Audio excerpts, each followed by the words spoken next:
دوسری وحی قرآن سورۃ المدثر کی ان آیات کے نازل ہوتے ہی اللہ تعالیٰ نے حضرت محمد صلی اللہ علیہ وسلم کو اسلام کی دعوت و تبلیغ کے باقاعدہ آغاز کا حکم دیا۔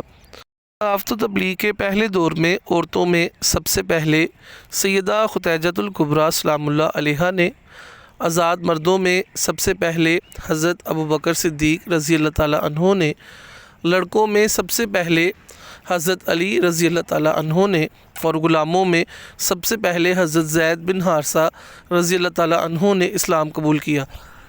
پھر حضرت ابوبکر صدیق رضی اللہ تعالیٰ عنہ کی دعوت و تبلیغ سے حضرت عثمان، حضرت زبیر بن عوام، حضرت عبد الرحمن بن عوف، حضرت سعد بن ابی وقاص، حضرت طلحہ بن عبید اللہ نے اسلام قبول کیا۔ پھر کچھ مدت کے بعد حضرت ابو عبیدہ بن جراح، حضرت ابو سلمہ، عبداللہ بن عبد الاسد، حضرت ارقم بن ابو ارقم، حضرت عثمان بن مظعون اور ان کے دونوں بھائی حضرت قدامہ اور حضرت عبداللہ نے بھی اسلام قبول کر لیا۔ پھر کچھ عرصے کے بعد حضرت ابو ذر غفاری، صہیب رومی، عبیدہ بن الحارث، سعید بن زید اور فاطمہ بنت خطاب نے بھی اسلام قبول کر لیا۔ حضرت محمد صلی اللہ علیہ وسلم کی چچی حضرت ام فضل زوجہ حضرت عباس بن عبد المطلب اور اسماء بنت ابوبکر بھی مسلمان ہو گئیں۔ اس کے علاوہ بھی مرد اور عورتیں اسلام میں داخل ہو رہی تھیں۔ 3 سال کی اس تبلیغ کے پہلے دور میں مسلمانوں کی ایک مختصر جماعت تیار ہو گئی۔ اعلان نبوت کے چوتھے سال اللہ تعالیٰ نے حکم فرمایا کہ آپ صلی اللہ علیہ وسلم اعلانیہ طور پر قریبی رشتہ داروں اور تمام قریش تک حق کا پیغام پہنچا دیں۔ سورۃ الشعراء میں اللہ تعالیٰ نے ارشاد فرمایا، اور اے محبوب اپنے قریب تر رشتہ داروں کو ڈراؤ۔ اور سورۃ الحجر میں اللہ تعالیٰ نے ارشاد فرمایا، تو اعلانیہ کہہ دو جس بات کا تمہیں حکم ہے، اور مشرکوں سے منہ پھیر لو۔ حضرت محمد صلی اللہ علیہ وسلم نے بنو ہاشم کی معزز شخصیات کو دعوت پر بلایا۔ ان افراد کے کھانے کا انتظام کرنے کی ذمہ داری حضرت علی بن ابی طالب رضی اللہ تعالیٰ عنہ کو سونپی۔ مقررہ وقت پر مہمان حضور اکرم صلی اللہ علیہ وسلم کے گھر تشریف لائے۔ روایت ہے کہ ایک برتن میں کچھ گوشت اور سوپ تیار کیا گیا تھا۔ سب سے پہلے حضرت محمد صلی اللہ علیہ وسلم کے سامنے کھانا پیش کیا گیا۔ آپ صلی اللہ علیہ وسلم نے کھانے کا آغاز کیا۔ آپ صلی اللہ علیہ وسلم کی برکت سے 40 کے قریب مہمانوں نے باری باری اس سے سیر ہو کر کھایا، اور برتن میں کھانا ابھی موجود تھا۔ ابو لہب نے محسوس کیا کہ حضرت محمد صلی اللہ علیہ وسلم کھانے کے بعد شاید دین اسلام کے ان احکام کے بارے میں بات فرمائیں گے جو افواہوں کی شکل میں اس کے کانوں تک پہنچی تھیں۔ اس سے پہلے کہ تمام مہمان کھانا ختم کریں، ابو لہب کھڑا ہوا اور اس نے بہانہ بنایا کہ اسے ضروری کام ہے، اس لیے اسے ابھی جانا ہوگا۔ ابو لہب کے جانے سے باقی سرداران بھی باری باری اجازت لے کر جانے لگے، اور حضرت محمد صلی اللہ علیہ وسلم نے حق کا پیغام پہنچانے کے لیے جو ماحول بنایا تھا اس میں خلل آ گیا۔ آپ صلی اللہ علیہ وسلم سمجھ گئے کہ یہ ابو لہب کی پیغام حق کو روکنے کے لیے ایک چال تھی۔ چند روز بعد حضرت محمد صلی اللہ علیہ وسلم نے اسی طرح کی دعوت کا دوبارہ اہتمام کیا، اور حضرت علی رضی اللہ تعالیٰ عنہ سے کھانا تیار کرنے کو کہا۔ اس دفعہ اس سے پہلے کہ سرداران بنو ہاشم کھانے سے فارغ ہوں، حضرت محمد صلی اللہ علیہ وسلم کھڑے ہوئے، اور آپ صلی اللہ علیہ وسلم نے حق کی تبلیغ کا آغاز کیا۔ سب سے پہلے آپ صلی اللہ علیہ وسلم نے اللہ تعالیٰ کی حمد و ثنا بیان فرمائی، اور ایسا شاندار خطبہ پڑھا کہ جو اہل عرب نے پہلے کبھی نہ سنا تھا، بلکہ یہ خاص اللہ تعالیٰ کی طرف سے آپ صلی اللہ علیہ وسلم پر وحی کیا گیا تھا۔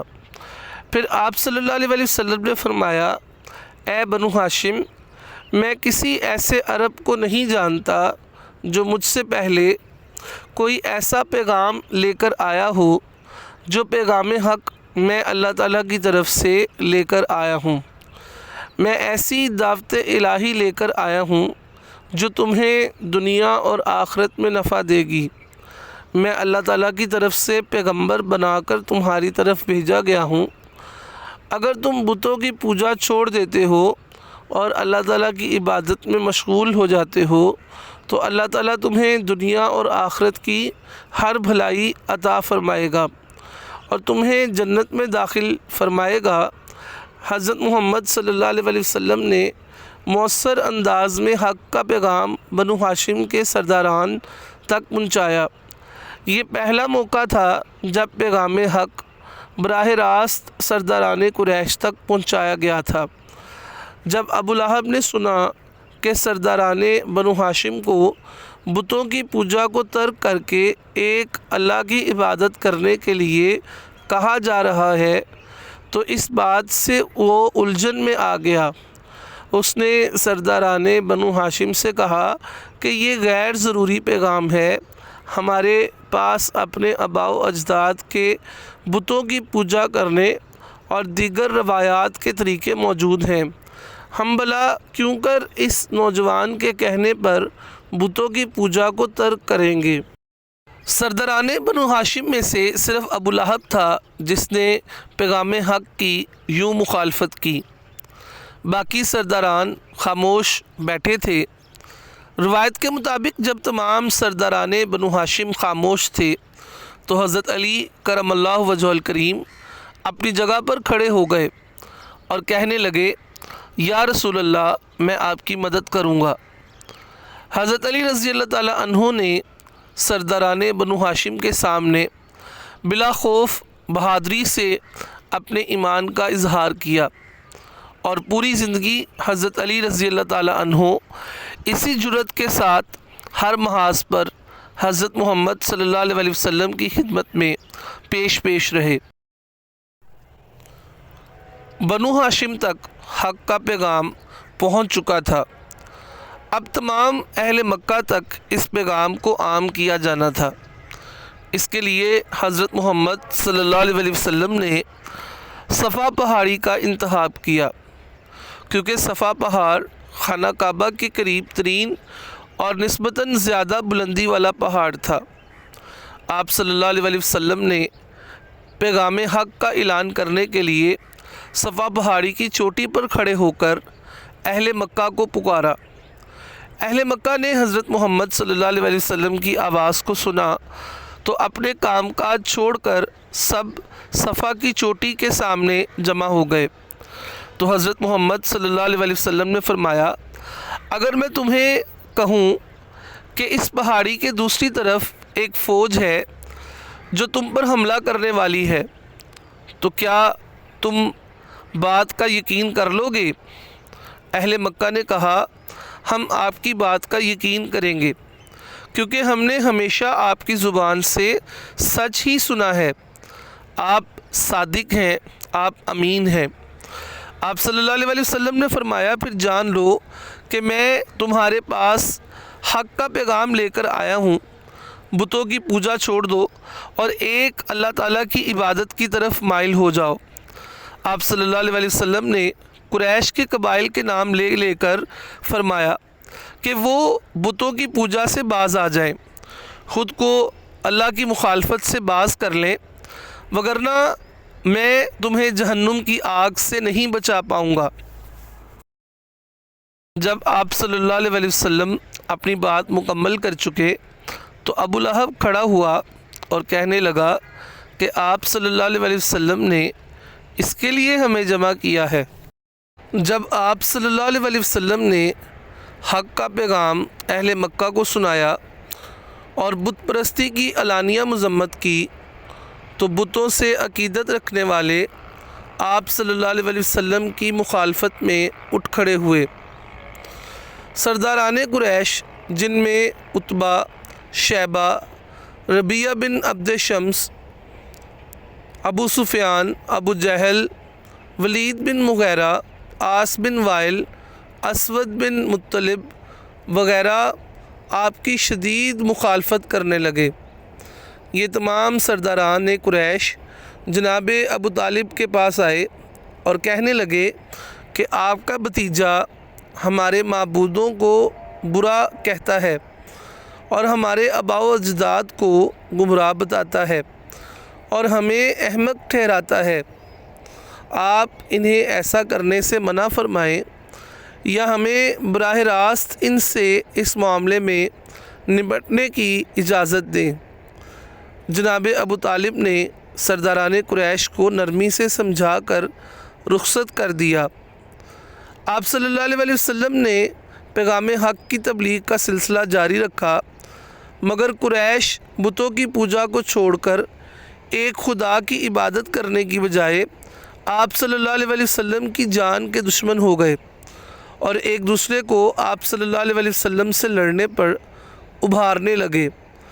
چند روز بعد وہ دوبارہ جناب ابو طالب کے پاس آئے اور کہنے لگے، ابو طالب، بے شک ہم میں آپ کی بہت قدر و منزلت ہے۔ ہم نے آپ سے کہا تھا کہ آپ اپنے بھتیجے کو منع کر دیں، مگر آپ نے ایسا نہیں کیا۔ ہم اپنے بتوں اور آباء و اجداد کی توہین گوارا نہیں کر سکتے، آپ انہیں روک دیں۔ سرداران قریش نے مزید کہا کہ اے ابو طالب، اگر آپ اپنے بھتیجے کو نہیں روک سکتے تو آپ ان کے ساتھ مل کر ہمارے مقابلے میں میدان میں آ جائیں تاکہ ہم دونوں میں سے ایک کا فیصلہ ہو جائے۔ یہ کہہ کر وہ سب چلے گئے۔ جناب ابو طالب نے حضرت محمد صلی اللہ علیہ وسلم کو بلا کر کہا، اے میرے بھتیجے، میری قوم کے سرداران نے میرے پاس آ کر یوں کہا ہے، تو اپنے آپ پر اور مجھ پر رحم کریے اور مجھے ایسے کام کی مشقت میں نہ ڈالیے جس کی میں طاقت نہیں رکھتا۔ حضرت محمد صلی اللہ علیہ وسلم نے جناب ابو طالب کے ان الفاظ سے خیال کیا کہ شاید ان کے چچا اس معاملے میں عاجز آ گئے ہیں۔ حضرت محمد صلی اللہ علیہ وسلم نے ارشاد فرمایا، اے میرے چچا، اللہ کی قسم، اگر وہ سورج کو میرے دائیں ہاتھ پر اور چاند کو میرے بائیں ہاتھ پر رکھ دیں تب بھی میں حق کے پیغام کی تبلیغ کے کام کو نہیں چھوڑوں گا یہاں تک کہ اللہ تعالیٰ اسے غالب کر دے یا میں خود اس میں شہید کر دیا جاؤں۔ یہ بہت جذباتی لمحات تھے۔ جناب ابو طالب کہنے لگے، اے میرے بھتیجے، اگر یہ بات ہے تو آپ جو چاہیں کریں، میں کہیں بھی آپ صلی اللہ علیہ وسلم کا ساتھ نہیں چھوڑوں گا۔